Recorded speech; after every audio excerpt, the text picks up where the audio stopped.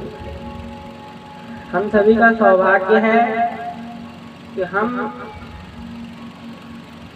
हरि और हर दोनों के चरणों में बैठकर एक कथा सुन सकते हैं। मंदिर जो है वहाँ पर भगवान भोलेनाथ तो विराजमान नहीं, साथ में हरि भगवान राधा कृष्ण भी विराजमान है और इन दोनों के हरिहरात्मक भगवान हनुमान जी भी वहाँ पर विराजमान है। और ये सब हनुमान जी महाराज और भोलेनाथ ये तो बहुत बड़े कथा के रसिक हैं। ऐसे कथा रसिकों के चरणों में बैठकर हम कथा सुन रहे हैं। भगवान हनुमान जी महाराज बहुत बड़े कथा रसिक हैं, कथा वक्ता भी हैं और कथा सुनते भी हैं। इनकी कथा ये जब कथा सुनाते हैं तो अशोक वाटिका में अशोक वृक्ष के नीचे बैठी हुई सशोक माता सीता जी का सारा शोक समाप्त हो जाता है। ऐसी कथा सुनाते हैं और सुनाई भी तो कैसे, तरु पल्लव बहु रहा लुकाई, वृक्षों के पत्तों में छुप कर के कथा सुनाते हैं। बताइए, हनुमान जी महाराज पत्तों में छुप कर कथा सुनाते हैं और हम पत्रों में छप कर कथा सुनाते हैं। और फिर भी ऐसे हनुमान जी महाराज केवल कथा सुनते सुनाते नहीं, कथा के रचनाकार भी हैं। हनुमान जी महाराज ने अपने नखाग्रों के द्वारा शिलाओं में बड़ा सुंदर रामचरितमानस की रचना की और उस रामचरितमानस को जब वाल्मीकि जी को दिखाया, वाल्मीकि जी से कहा कि देखिए महाराज, रामचरितमानस की मैंने रचना की है, आप इसको पढ़िए। वाल्मीकि जी ने पढ़ा, बोले हाँ हनुमान जी, बहुत सुंदर आपने ये ग्रंथ लिखा है रामचरितमानस। लेकिन हनुमान जी आज मैं आपसे कुछ मांगना भी चाहता हूँ। हनुमान जी बोले मांगिए वाल्मीकि जी, क्या चाहते हैं? वाल्मीकि जी बोले प्रभु, मैं यही चाहता हूँ कि आपने जो रामचरितमानस की रचना की है इसको विसर्जित कर दीजिए। बोले क्यों? क्योंकि यदि आपकी ये रामचरितमानस चल गई संसार में तो मेरी रामचरितमानस को कोई पढ़ने वाला नहीं है, इसलिए आज की इस रामायण को आप विसर्जन कर दीजिए। हनुमान जी बोले मैंने तो अपने आनंद के लिए कथा लिखी थी, संसार को सुनाने के लिए पढ़ाने के लिए मैंने नहीं लिखी थी। आप तो कहते हैं तो दीजिए, तुरंत विसर्जन कर दीजिए। ऐसे हनुमान जी महाराज कथा लिखते भी हैं, सुनते भी हैं और इतने जबरदस्त कथाकार होने के बाद भी जहाँ पर भी कथा होती है वहाँ कथा सुनने जाते हैं। यत्र यत्र रघुनाथ कीर्तनम तत्र तत्र कृतमस्तकांजलिं, जहाँ जहाँ कथा होती है वहाँ कथा सुनने जाते हैं। और कैसे कथा सुनते हैं? वास्तवारि परिपूर्ण लोचनम मारुतिम नमत राक्षसांतकम। कैसे कथा सुनते हैं? पूरे आंखों से अश्रुपात करते हुए कथा सुनते हैं। वो भी आज भी इस कलिकाल में भी कलयुगी वक्ताओं के मुख से भी हनुमान जी महाराज कथा सुनने आते हैं और कथा सुन करके जाते हैं। ऐसे परम कथा रसिक श्री हनुमान जी महाराज। और भगवान भोलेनाथ जी कोई कम कथा रसिक नहीं है। रचि महेश नील मानस राखा, सबसे पहले रामायण की रचना भगवान भोलेनाथ ने की, अपने मन में ही रचना करके। और भागवत की भी जब बात आती है तो भगवान भोलेनाथ भागवत की कथा जानते थे लेकिन किसी को सुनाई नहीं। तो ये कथा भागवत में नहीं आती। भागवत में ये जो सुखदेव जी की जन्म की कथा आती है, ये कथा सुखदेव जी का भागवत में तो केवल 2 श्लोकों में ध्यान किया गया है, लेकिन अन्य पुराणों में कथा आती है कि एक बार नारद जी महाराज भगवान भोलेनाथ के यहाँ गए। नारद जी महाराज जानते थे कि भोलेनाथ को पूरी कथा पता है, अमर कथा पता है, लेकिन भगवान भोलेनाथ ने आज तक किसी को सुनाई नहीं है। वो कथा संसार में आनी चाहिए, सबको सुनाई पढ़नी चाहिए। तो नारद जी गए और नारद जी तो बड़े वाग्पटु हैं। पार्वती जी को ऐसा बुद्धि दी, पार्वती जी की बुद्धि पलट दी। पार्वती जी से कहते हैं, देखिए माता जी, भगवान भोलेनाथ ने आपसे एक बात छुपाई है। अच्छा, कौन सी बात छुपाई? नारद जी महाराज का पहले तो पार्वती जी ने स्वागत किया, क्योंकि पार्वती जी के गुरु हैं नारद जी महाराज। आइए गुरुदेव।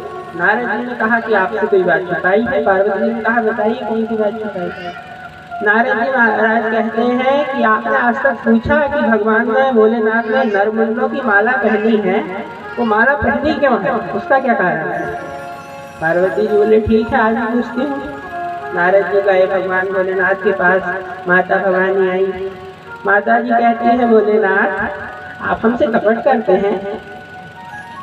बोले, कौन सा कपट किया देवी? अब कपट का मतलब कोई वो नहीं है, कपट का मतलब सत्यता के सामने पट ला जाना, सत्यता को छुपा देना, वो कपट लगा। तो क्या आप हमारे साथ कपट करते हो? भगवान भोलेनाथ बोले, नहीं भवानी, हम आपके साथ क्यों कपट करेंगे?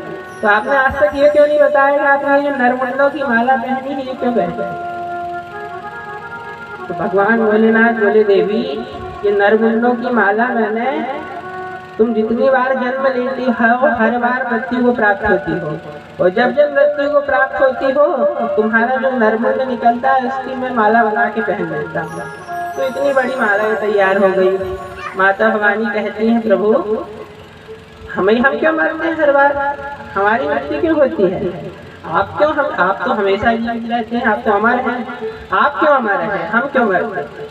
भगवान भोलेनाथ बोले, देवी हम इसलिए अमर हो गए क्योंकि हमने अमर कथा सुन ली है। तो भगवान बोले कि हमको भी वो अमर कथा सुनाइए। तो भगवान भोलेनाथ बोले, ठीक है देवी, लेकिन याद रखना, जहाँ हम कथा सुनाएंगे वहाँ कोई भी खग मृग जीव जंतु कोई वहाँ पर नहीं रहना चाहिए, सबको भगा देना उस स्थान से, तब हम तुमको कथा सुनाएंगे। भवानी बोली, ठीक है। भवानी ने एक स्थान तैयार किया, वहाँ सारे पशु पक्षी जितने थे सबको भगा दिया माता जी ने, कोई वहाँ पर पशु पक्षी नहीं था। तब भगवान भोलेनाथ वहाँ कथा सुनाने आए, पर एक चूक हो गई। एक तोते का अंडा वहाँ पे रखा हुआ था, उस तोते के अंडे को नहीं फेंका, और भगवान भोलेनाथ जब भवानी को कथा सुनाने लगे तो कथा सुनाते सुनाते वो अंडा स्फुरित हो गया, टूट गया, और उससे बच्चा निकल पड़ा तोते का। अब कथा सुनते सुनते भवानी को तो नींद आ गई, माता जी को नींद आ गई। अब भगवान ने पहले कह दिया था कि जब हम कथा सुनाएंगे तो बीच बीच में हुक्का मारते रहना, हूँ करते रहना। पार्वती जी बोले, ठीक है। पार्वती जी हूँ करने लगी, पर भगवान को पार्वती जी को नींद आ गई। जब नींद आ गई तो तोते का जो बच्चा अभी अभी उसने जन्म लिया, जब माता जी को नींद आ गई तो वो हूँ करने लगा। अब बहुत देर तक कथा चली, चलते चलते भगवान भोलेनाथ ने सोचा, कथा तो चल रही है लेकिन हूँ की आवाज कैसी आ रही है? जब देखा, अरे माता जी तो सो गई, कथा कौन सुन रहा है? देखा तो तोते का बच्चा सुन रहा है। जैसे देखा तोते के बच्चे को, तुरंत त्रिशूल लेकर के दौड़े। जैसे त्रिशूल लेकर के दौड़े तो व्यास जी की जो माता थी, व्यास जी की माता जी को जमाई, सुखदेव जी की जो माता थी व्यास जी की पत्नी, उनको जमाई आई। जैसे ही व्यास जी की पत्नी को जमाई आई तो वो तोते का बच्चा व्यास जी की पत्नी की मुख से उदर में चला गया। उदर में जब चला गया तो व्यास जी महाराज ने भोलेनाथ से प्रार्थना की। भोलेनाथ ने कहा कि चिंता मत करो, दिव्य परमहंस का जन्म तुम्हारे घर में होगा। और इस प्रकार से समझा बुझा के भोलेनाथ तो चले गए।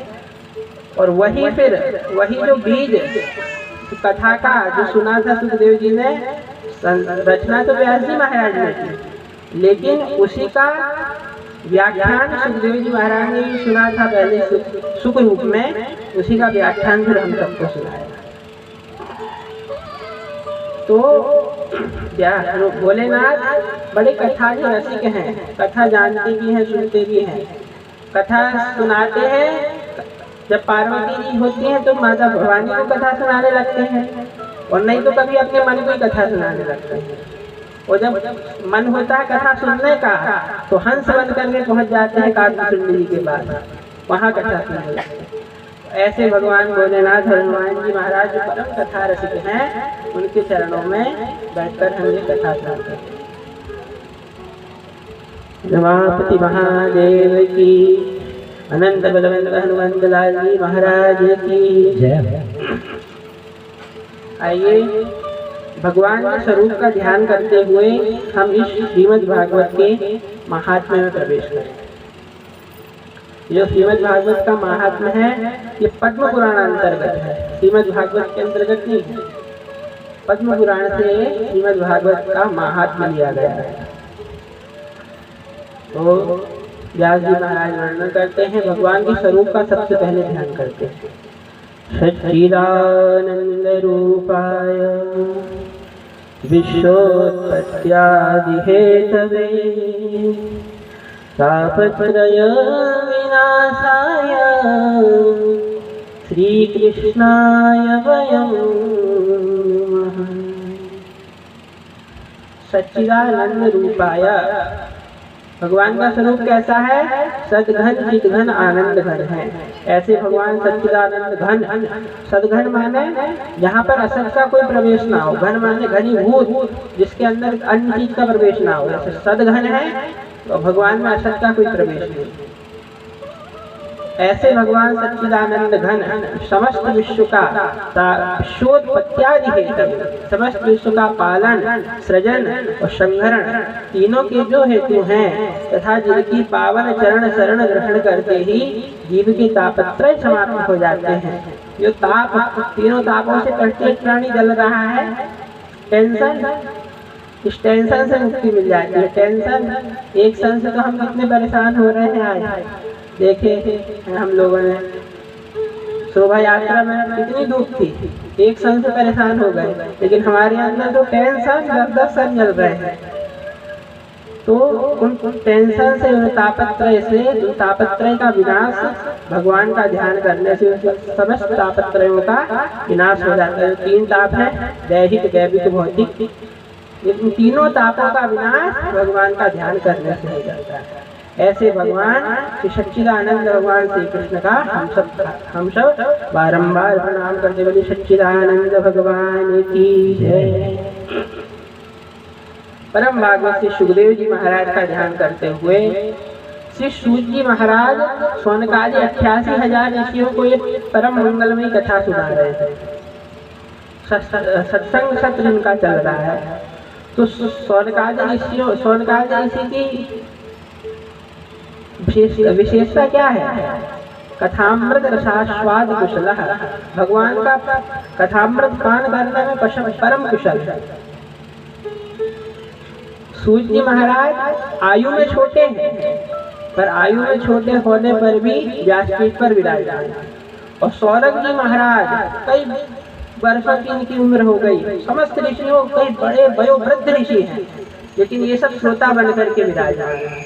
और सौनक जी महाराज जो वरिष्ठ जो वयोवृद्ध हैं, ऐसे ऐसे सौनक जी महाराज श्रोता बन के श्रोताओं का प्रतिनिधित्व कर रहे हैं। यही इनकी विशेषता। कथामृत रसास्वाद कुशल, कथामृत रसास्वाद कुशल,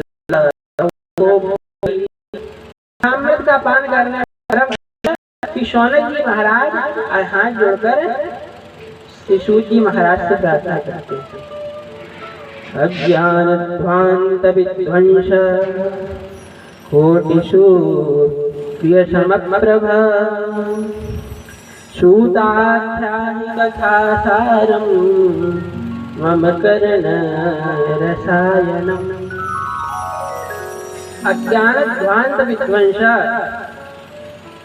सूत जी महाराज हम लोगों का जो हृदय है वो अज्ञान के घोर अंधकार से व्याप्त है। अज्ञान ध्वांत विध्वंस, और इस त्रिभुवन के अंधकार को दूर करने के लिए तो भगवान सूर्य समर्थ है, भगवान सूर्य नारायण समर्थ है। लेकिन जीव का जो हृदयगत जो अंधकार है, अज्ञान रूपी जो अंधकार है, उसको सूर्य भगवान की किरणें दूर नहीं कर सकती। उस अज्ञान के अंधकार को दूर करने के लिए तो हे सूर्य जी महाराज, कोटि सूर्य समप्रभा, आपके पास करोड़ों सूर्यों के समान ज्ञान प्राप्त है। उस ज्ञान के तेज पुंज की एक किरण हम लोगों के हृदय पटल पर भी विराजित कर दीजिए, जिससे हमारे अज्ञान का जो अंधकार रूपी जो अंधकार है वो दूर हो जाए। तो हमारे कानों को मम कर्ण रसायन, हमारे कानों को रसायन लगने वाली उस कथा को आप हमें सुनाइए।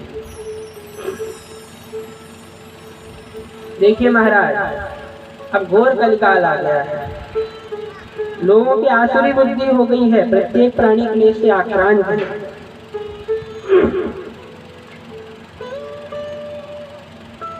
ऐसे प्राणियों का कैसे कल्याण है महाराज? हम जानना चाहते हैं कि भक्ति ज्ञान विरागाप्तो विवेको वर्धते महान, माया मोह निराशश्च वैष्णवै क्रियते कथम। भक्ति ज्ञान और वैराग्य को बढ़ाने के लिए वैष्णव लोग करते क्या है? ऐसा कौन सा कार्य किया जाए कि माया मोह का निवारण हो जाए? कृपा करके हमें बताइए। क्योंकि देखिए महाराज, चिंतामणिर्लोक सुखम शुरद्रो स्वर्ग संपदम प्रयच्छति गुरुप्रीतो वैकुंठम योगी दुर्लभम। संसार में किसी को चिंतामणि मिल जाए तो चिंतामणि का चमत्कार है, उस चिंतामणि के सामने बैठकर जिस वस्तु का चिंतन करेंगे उस संसार की कोई भी वस्तु लाकर के आपके सामने रख देंगे। और कल्प वृक्ष का भी चमत्कार है कि कल्प वृक्ष के नीचे बैठकर के स्वर्ग की कोई भी संपत्ति की आप इच्छा करें, कल्प वृक्ष स्वर्ग की कोई भी संपत्ति आपके सामने ला करके रख देगा। लेकिन चिंतामणि और कल्प वृक्ष में ये सामर्थ्य नहीं है कि भगवान को प्रकट कर करके दिखा दें या ब्रह्म साक्षात्कार करा दें। ये कृपा दो, ये सामर्थ्य दो केवल गुरुदेव भगवान की कृपा में छाया में है सूर्य जी महाराज, जो गुरु कृपा आपको प्राप्त है। गुरु कृपा से तो वैकुंठम योगी दुर्लभम, जो योगियों को भी दुर्लभ वैकुंठ है वह भी गुरु कृपा से परम सुलभता से प्राप्त हो जाता है। इसलिए हे सूर्य जी महाराज, हमको वह कथा सुनाइए। सूर्य जी महाराज प्रसन्न हो गए। वाह ऋषियों, क्या प्रश्न किया। यदि आपके मन में मेरे प्रति इतना ही यदि प्रेम है तो मैं अब समस्त वेदों का, शास्त्रों का सार ही आपको सुनाने जा रहा हूँ, जो संसार के भय को ही समाप्त कर दे। संसार भय नाशनम, संसार के भय को ही समाप्त करने वाले परम पावन ग्रंथ को मैं आपको सुनाने जा रहा हूँ। सावधानतया शृणु, सावधान होकर के सुनिए, क्योंकि टेंशन को दूर करने वाली कथा है ना, इसलिए अटेंशन होकर सुनिए, तब सावधान हो जाइए। तो सूर्य जी महाराज भी कहते हैं सावधानतया शृणु, सावधान होकर के सुनिए। जब श्री सुखदेव जी महाराज मृत्यु का भय जब परीक्षित के सामने आ गया तो उस मृत्यु के भय को दूर करने के लिए ही श्री सुखदेव जी महाराज ने परम मंगलमय कथा परीक्षित को सुनाई। क्योंकि मृत्यु का भय केवल परीक्षित के सामने नहीं है, मृत्यु का भय तो प्रत्येक प्राणी को आक्रांत रखता है। ये आक्रांत से तस्वीर, प्रत्येक प्राणी मृत्यु के भय से मृत्यु का भय प्रत्येक प्राणी को लगा हुआ है। और ये मृत्यु भी अलग अलग रूप धारण करके आते हैं। कभी एक्सीडेंट बन के आ गई तो कभी कोरोना बन के आ गई, कितने लोगों को खा गई। तो मृत्यु किसी भी रूप में आ सकती है। तो प्रत्येक प्राणी को ये मृत्यु भय लगा हुआ है। तो इसी मृत्यु भय को समाप्त करने के लिए ही श्री सुखदेव जी महाराज ने परीक्षित जी को एक कथा सुनाई। तो काल व्याल मुखग्रास त्रास निर्नाश हेतवे श्रीमद्भागवतं शास्त्रं कलौ कीरेण भासितम्। काल व्याल मुखग्रास त्रास निर्नाश हेतवे, काल के व्याल सबको प्रभावित किया हुआ है। काल का व्याल प्रत्येक प्राणी काल के गाल में जाते जा रहा है। और इस काल मृत्यु भय को समाप्त करने के लिए ही ये कथा सुखदेव जी महाराज ने परीक्षित को सुनाई।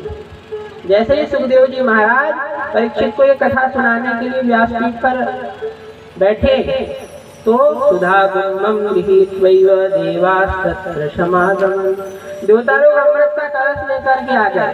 लीजिए महाराज पिला दीजिए परीक्षित को, परीक्षित अमर हो जाएंगे।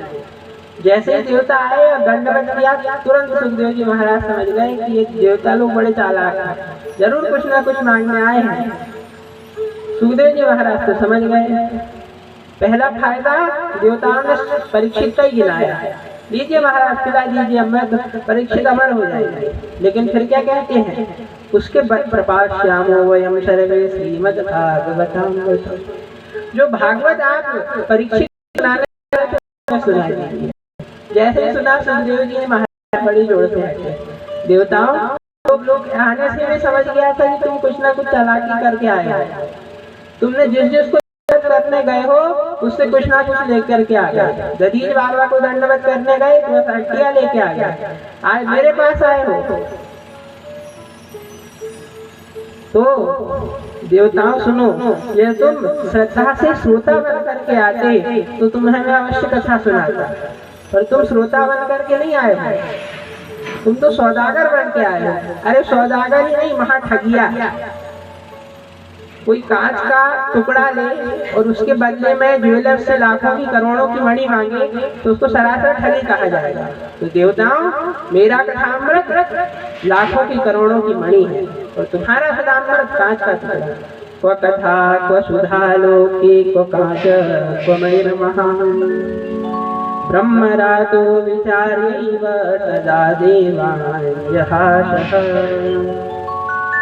मेरा तुम्हारा सुधामृत कांच का टुकड़ा, मेरा कथामृत लाखों को करोड़ों की मणि। इसलिए देवताओं उठाओ अपना अमृत और निकल लो। भक्तांश विद्याय नगदौ शकथां श्रीमद्भारती दुर्लभ।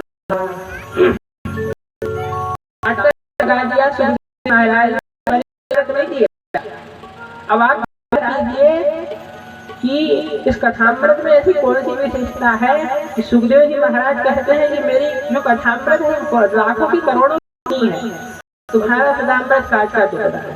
तो हम भी विचार करके देखें कि कौन सी विशेषता है इस कथामृत में। तो जब हम विचार करते हैं तो सबसे पहले सुधामृत की बात करें।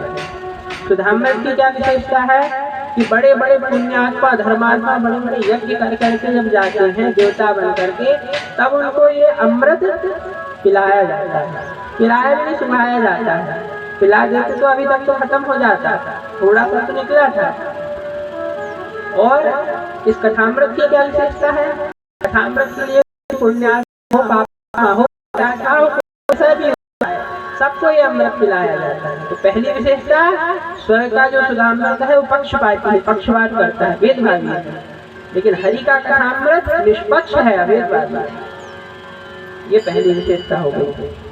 दूसरी विशेषता, स्वर्ग का जो सुधामृत है थोड़ा सा पिलाया जाता है, कंजूसी की जाती है सुधामृत को पिलाने में, क्योंकि थोड़ा सा तो है ही, थोड़ा थोड़ा पिलाया जाता है, केवल सुखाया जाता है। एक बार 3 कंजूस थे, 3 कंजूस एक बार बहुत अपने मन को बहुत समझा बुझाकर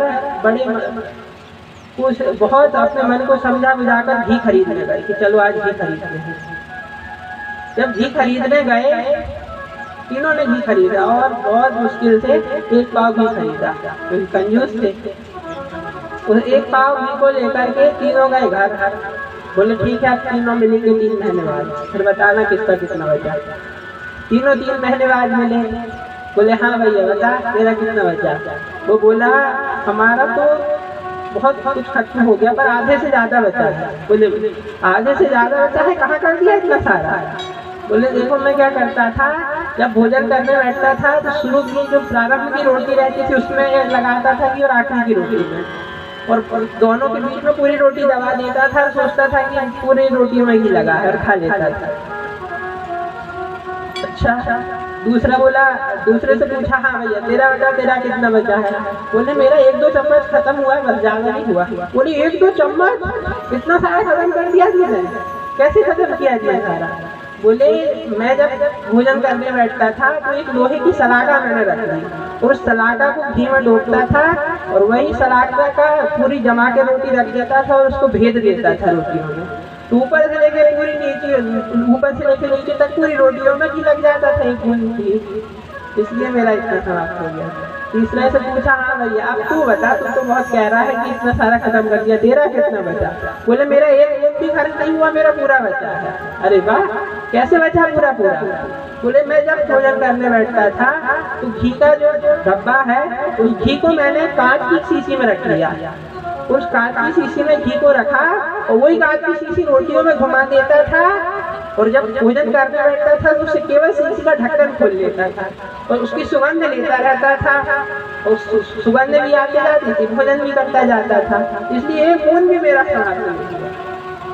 तो भगवान का भी जो कथामृत है,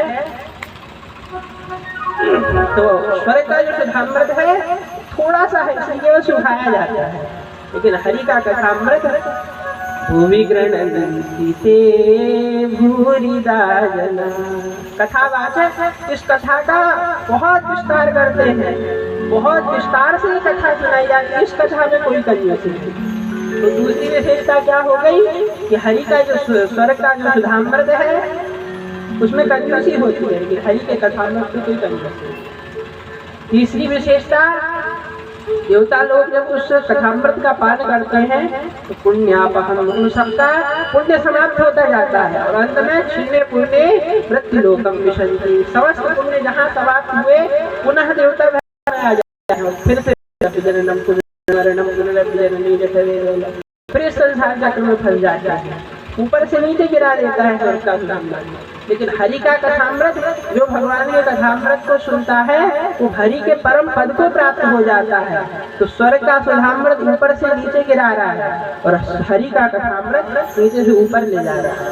तव कथामृतम तप्त जीवनम कविभिरीडितम कल्मषापहम। वो क्या कहते हैं प्रभु, आपका जो कथामृत है कल्मषापहम, समस्त कल्मषों को, पापों को नष्ट करने वाला है। तो हरि का कथामृत समस्त पापों को, कल्मषों को नष्ट करके हरि के परम पद को प्राप्त कराता है और स्वर्ग का सुधामृत ऊपर से नीचे गिराता है। ये तीसरी विशेषता है। चौथी विशेषता बोले जो हरि स्वर्ग का जो सुधामृत है वो दीर्घ जीवी बनाता है। स्वर्ग के सुधामृत को जब देवता पीते हैं तो दीर्घ अमर नहीं होते, दीर्घ जीवी होते हैं। अमर होते तो हमेशा से देवता ही बने रहते, लेकिन नीचे आ गए क्यों? क्योंकि पुण्य समाप्त हो गया, इसलिए दीर्घ जीवी हो जाता है। और जो हरि का कथामृत पान करते हैं वो दिव्य जीवी हो जाते हैं। तो दिव्य जीवी और दीर्घ जीवी में दिव्य जीवी की ज्यादा महत्वता है।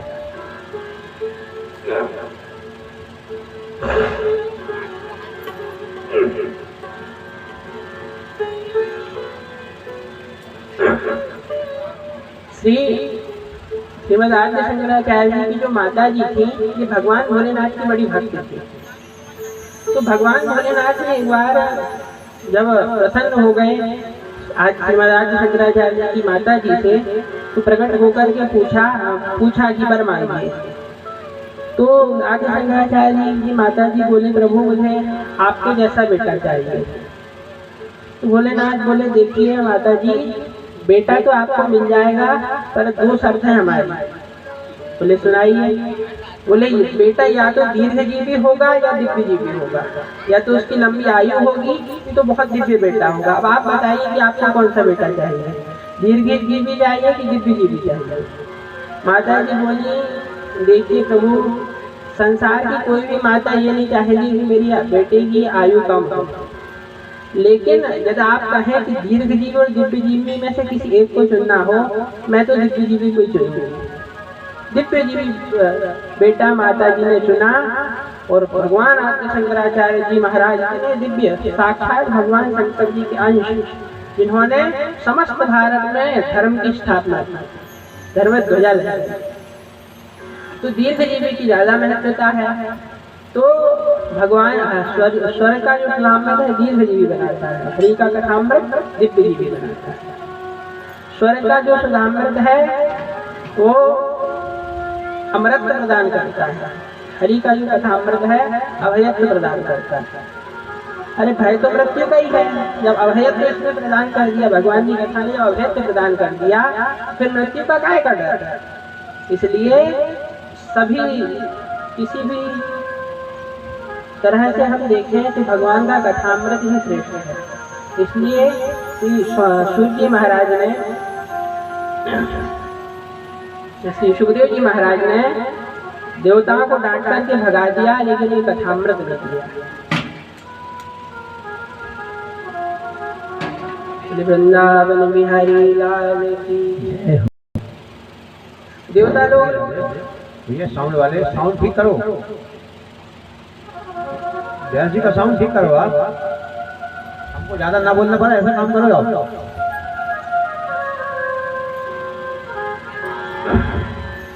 देवता लोग लौट करके आए, ब्रह्मा जी शिकायत की, देखिए महाराज हम देवता होकर भी हरि नाम से वंचित और मानवों को इसका अधिकार दिया है। ब्रह्मा जी ठीक को 7 दिन बाद परिणाम क्या मिलता है परीक्षित को ये देखते हैं। और जब 7 दिन बाद उस परम पद को प्राप्त करके देखा परीक्षित को, तो धाता अपि विस्मितः, विधाता ब्रह्मा बाबा भी आश्चर्यचकित रह गए। तराजू पे तौल करके निर्णय ले लिया। राज्यो मोक्षम तदा वीक्ष्य पुरा धाता अपि विस्मितः, सत्यलोके तु नामथा कौलयत साधनान्यदः।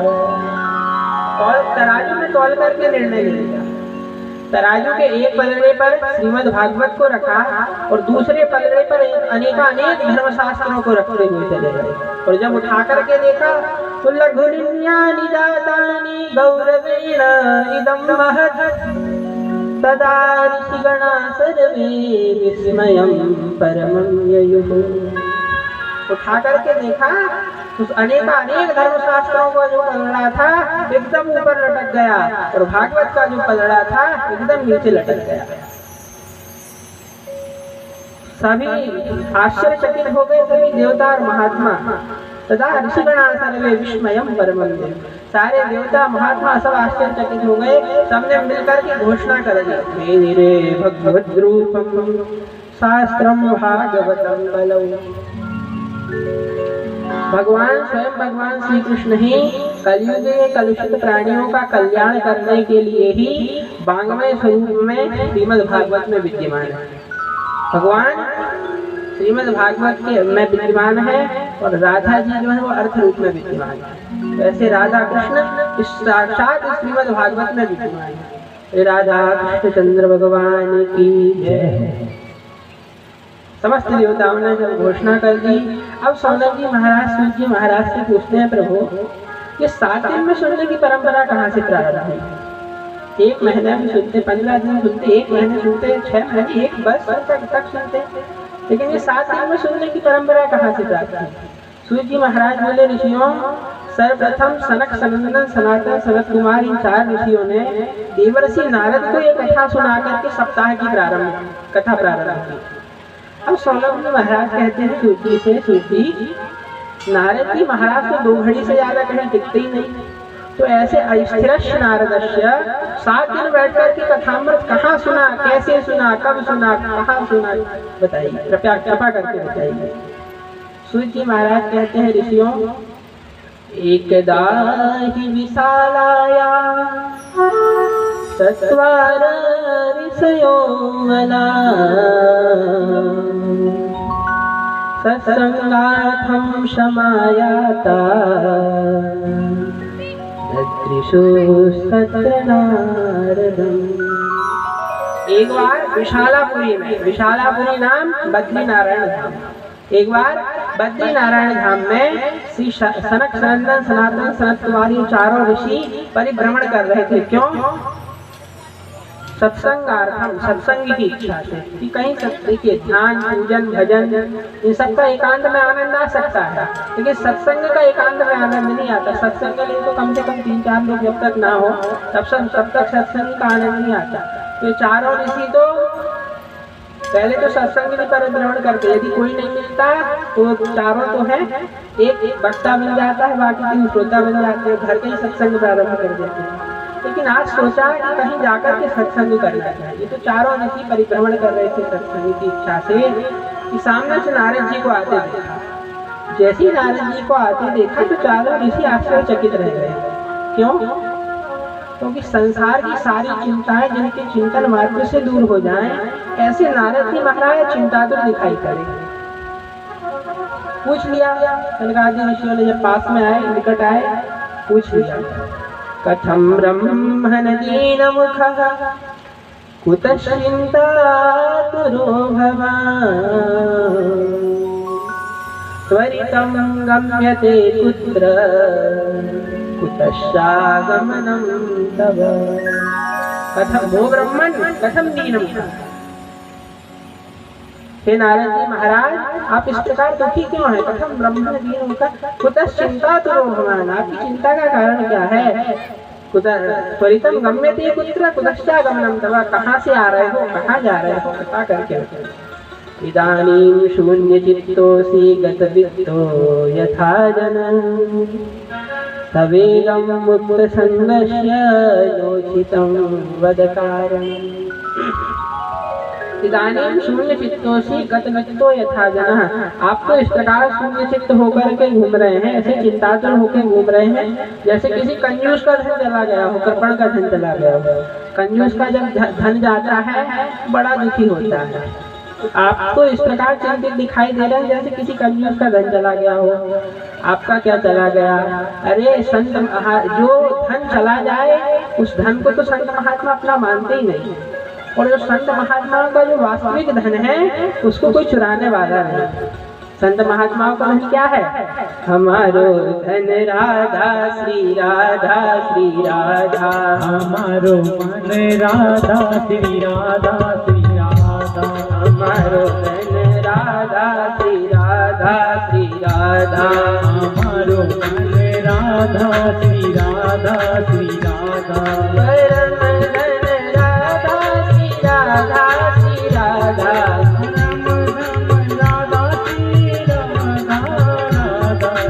हमारो धन राधा श्री राधा श्री राधा, हमारो मन राधा श्री राधा श्री राधा, हमारो धन राधा श्री राधा श्री राधा, हमारो मन राधा श्री राधा श्री राधा, परम धन राधा राधा राधा राधा राधा, परम धन राधा राधा राधा राधा, हमारो धन राधा श्री राधा श्री राधा, हमारो मन राधा श्री राधा श्री राधा, हमारो धन राधा श्री राधा श्री राधा, हमारो मन राधा श्री राधा श्री राधा, बरसाने वाली राधा श्री राधा श्री राधा, बरसाने वाली राधा श्री राधा श्री राधा, मोहन की प्यारी राधा श्री राधा श्री राधा, मोहन की प्यारी राधा श्री राधा श्री राधा, हरिदास दुलारी राधा श्री राधा श्री राधा, हमारो मन राधा श्री राधा श्री राधा, हमारो धन राधा श्री राधा श्री राधा, हमारो मन राधा श्री राधा श्री राधा, परम धन राधा श्री राधा श्री राधा, हमारो मन राधा श्री राधा श्री राधा, परम धन राधा राधा राधा राधा, परम धन राधा राधा राधा राधा, हमारो धन राधा श्री राधा श्री राधा, हमारो मन राधा श्री राधा श्री राधा, हमारो धन राधा श्री राधा श्री राधा, हमारो मन राधा श्री राधा श्री राधा,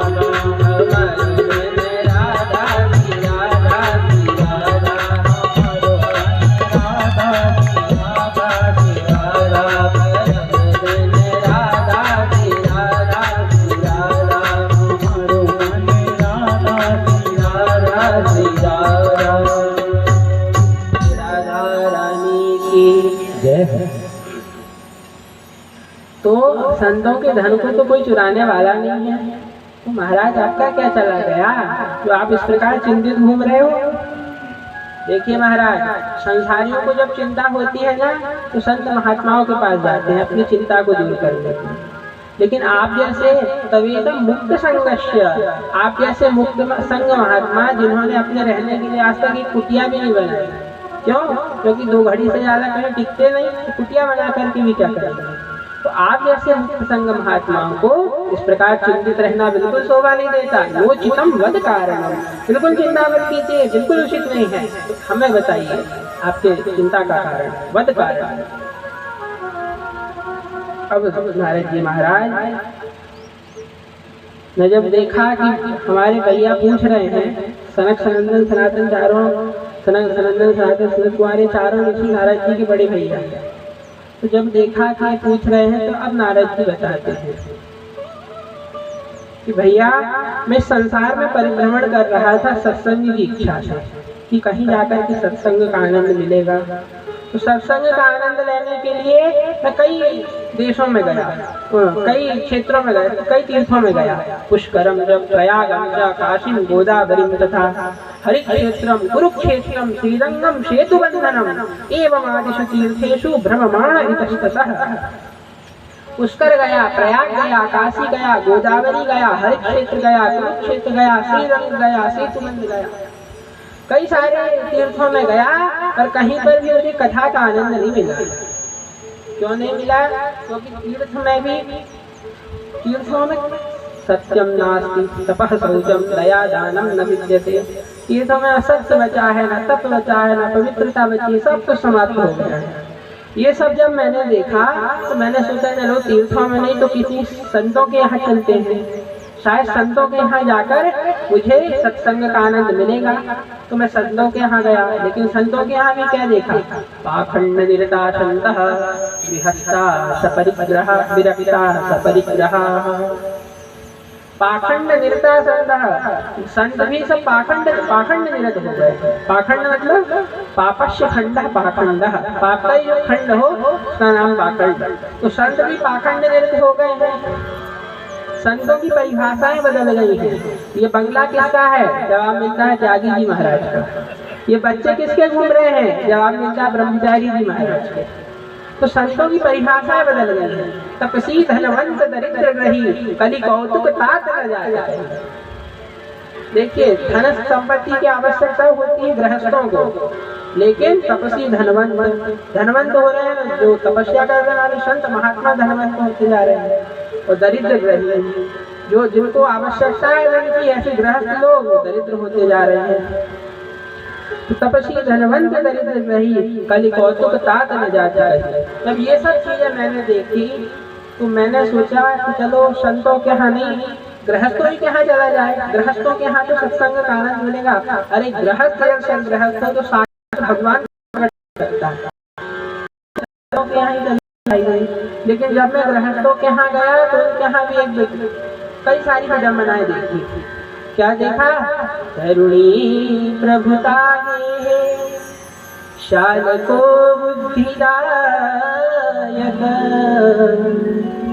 कन्या विक्रयणो लोभा दंपतीनां च कलनम्। तरुणी प्रभुता ये है। घर में सास ससुर की सेवा कब तक? जब तक तिजोरी की चाबी हाथ में नहीं आई। तो जहाँ तिजोरी की चाबी हाथ में आई, सर्वस्व अधिकार प्राप्त हुआ, तो सास ससुर की खटिया या तो खेत में नहीं तो किसी तीर्थ स्थान में। तो सास ससुर की सेवा कब तक होती है? जब तक सर्वस्व अधिकार प्राप्त। घर में देवी जी का चलावा चलता है। तरुणी प्रभुता है। और कदाचित वो कहीं रुक भी गए हो, माता पिता हठात बलात् जबरदस्ती कहीं रुक भी गए हो, तो वार्तालाप रक्षति कोटि न किए, उनसे किसी भी कोई प्रकार की कोई वार्तालाप नहीं की जाती। और घर में कोई बड़ा विशेष कार्यक्रम करना है और सलाह लेना हो, बड़े भैया सामने बैठे हैं, लेकिन सलाह लेना हो तो किससे सलाह ली जाती है? शालको बुद्धिदायक।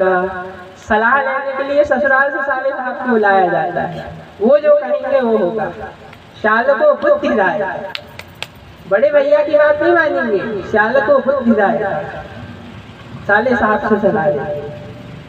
कन्या विक्रयणो लोभात् दंपतीनां च कलकलम। लोभ इस पराकाष्ठा में उतर आया है कि बेटा बेटियों का भी क्रय विक्रय होने लगा है। संबंध नहीं अपितु सौदे होते हैं, जहाँ सौदा फिट हो जाए वही संबंध बन जाता है। और जब ऐसे संबंध जब बनेंगे जो जिनकी विचारधारा समझी, बुद्धि समझी, और ऐसे जब संबंधी बनते हैं, ऐसे जब समझी बनते हैं, फिर क्या होता है? दंपती नाम च कलकलम। पति पत्नी में ही रोज महाभारत हो रहा है। क्यों? क्योंकि संबंध भी क्रय विक्रय से हो रहे हैं, लोभ से संबंध हो रहे हैं, जहाँ विचारधाराएं सम नहीं है, जहाँ बुद्धि सम नहीं है। और जब ऐसे संबंध बनते हैं तो दंपती नाम च कलकलम, पति पत्नी में ही रोज महाभारत। नारद जी महाराज कहते हैं जब वहां पर भी मुझे कहीं पर भी मुझे सत्संग का आनंद नहीं मिला, तो मैंने सोचा कि जहाँ भगवान ने सुंदर सुंदर मधुर मधुर लीलाएं की हैं, ऐसे श्री वृंदावन धाम में जाकर के मुझे सत्संग का आनंद अवश्य मिलेगा। एवं पश्यन् कलेर्दोषान् परयटन्नवनीमः यामुनं तटमापन्नो यत्र लीला हरेर्भूः। एवं पश्यन् कलेर्दोषान्। जब ये सारे कलयुग के मैंने दोष देखे तो सोचा कि चलो जहाँ भगवान ने मधुर मधुर लीलाएं की हैं, ऐसे वृंदावन में मुझे जाना चाहिए। और जब वृंदावन में मैं गया, वहां पर भी मैंने एक आश्चर्य देखा। क्या? तत्राश्रयं मया दृष्ट्वा श्रूयतां तनमुनीश्वरा एका तु तरुणी तत्र निखन्ना खिन्नमानसा निखन्ना खिन्नमानसा। वहां पर मैंने एक आश्चर्य देखा। तत्राश्रयं मया दृष्ट्वा श्रूयतां तनमुनीश्वरा। वहां पर एक नारी जो विलाप कर रही है वो बैठी हुई है और उसके सामने दो बुढ़े पड़े हुए हैं। वो नारी उन बुढ़ों के छाती पीट पीट कर विलाप कर रही है और उसको घेर करके कई सारी स्त्रियां खड़ी हैं। कोई हवा कर रही है, कोई पानी पिला रही है, इस प्रकार से सब उसकी सेवा कर रही है। जब मैंने उस स्त्री को इतना दुखी देखा तो मैंने सोचा चलो उनसे दुख का कारण पूछना चाहिए।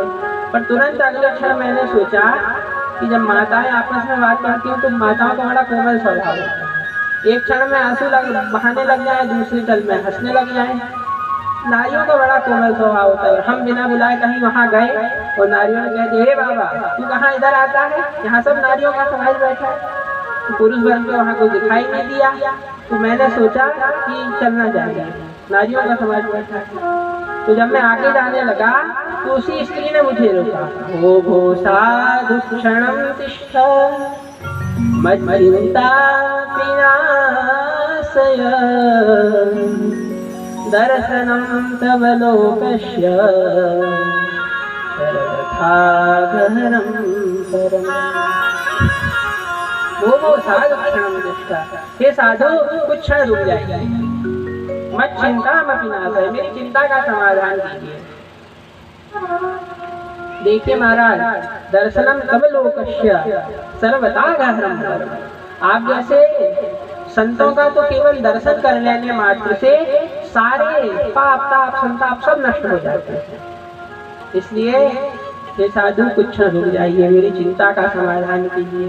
जब उस नारी ने मुझसे इस प्रकार कहा तो मैंने उस नारी से पूछा, देवी कासित्वम का विमौ का इमा कासित्वम का विमौ चेमा नार्यः कः पद्मलोचनः।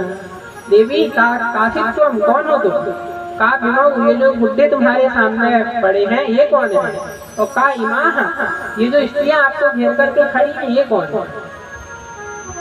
तब उस नारी ने मुझे बताया, हम भक्तिरिति ख्याता इमौ मे तनयौ मतौ ज्ञान वैराग्य नामानो कालयोगेन जर्जरौ कालयोगेन जर्जरौ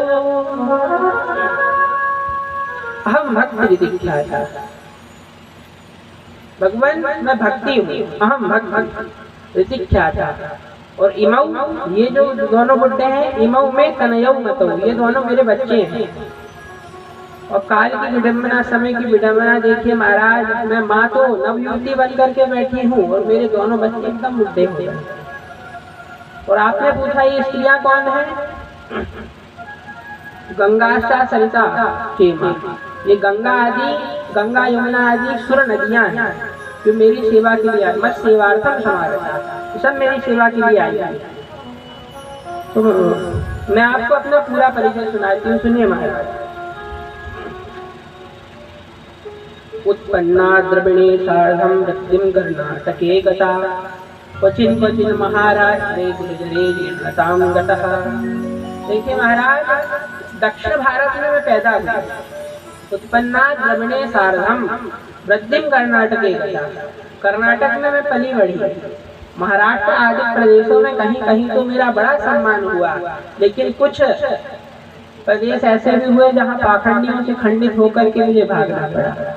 और उन सबको छोड़ करके और जब मैं गुजरात में आई तो गुर्जरे जीर्णतां गतः, गुजरात में जाकर के मैं एकदम बुढ़ी हो गई।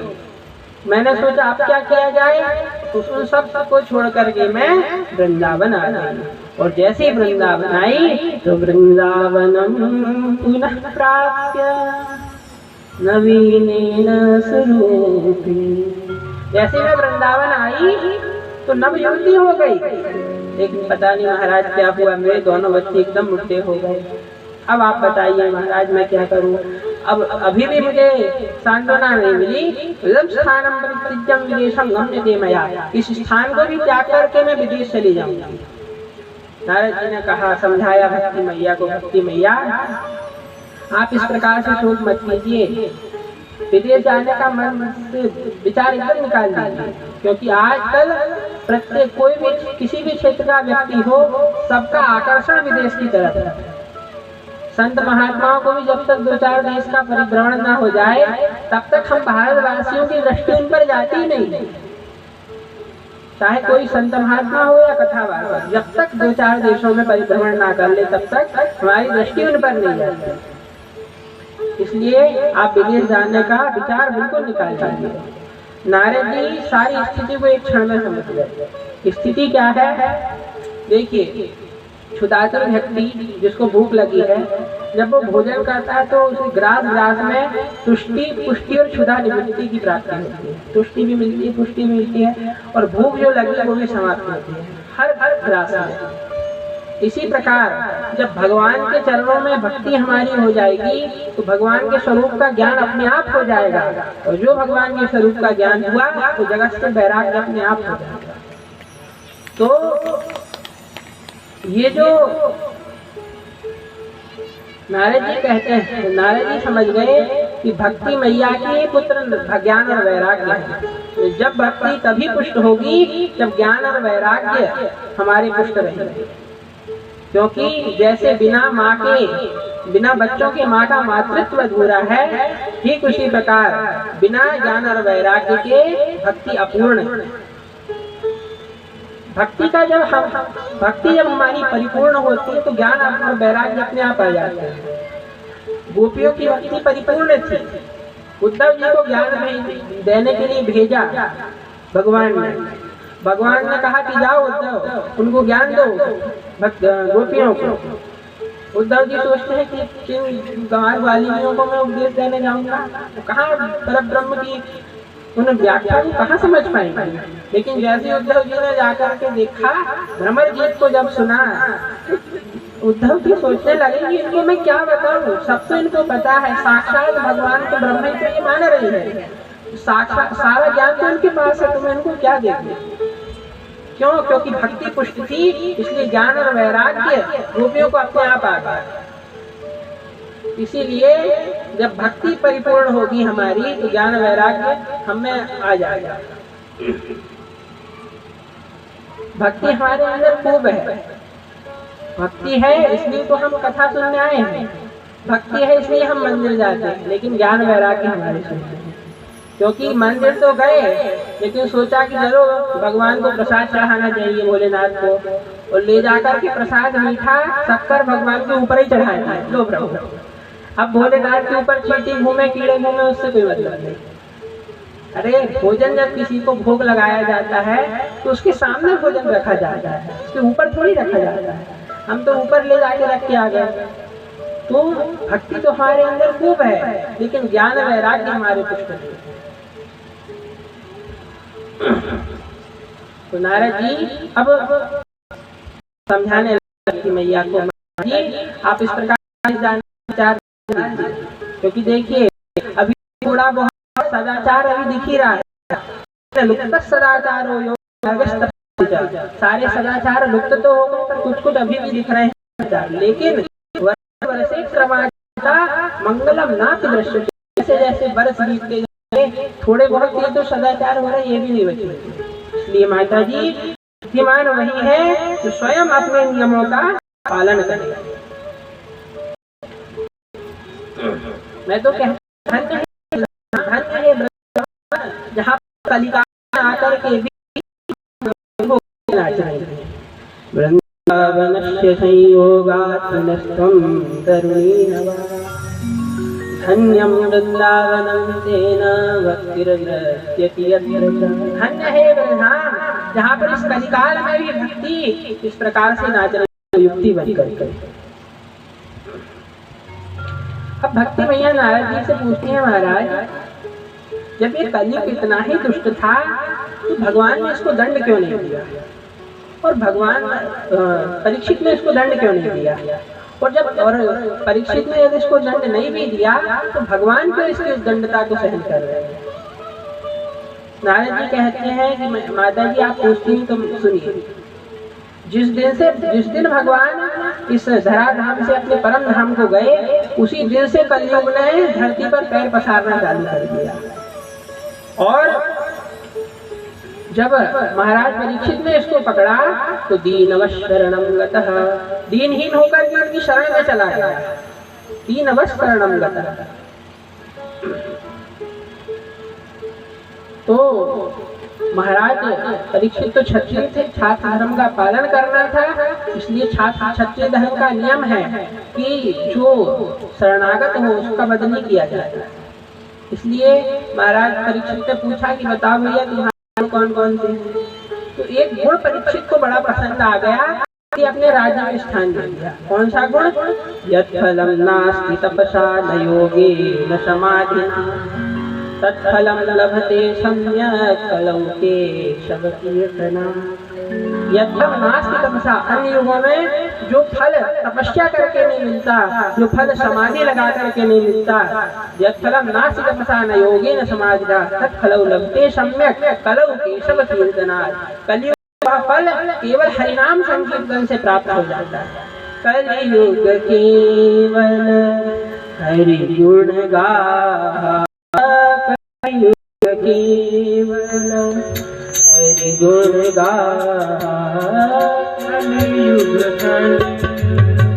हरि गुण गा, कलयुग केवल हरि गुण गा, हरि केवल गुण गावा।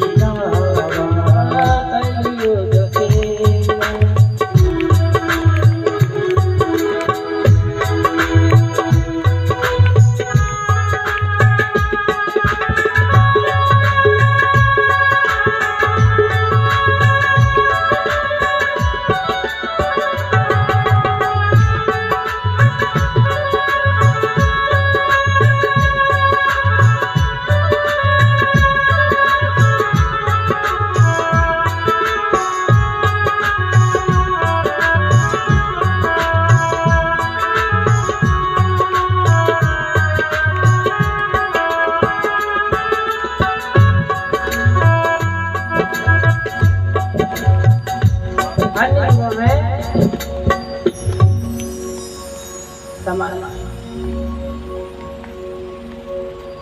तपस्या से समाधि से भी जो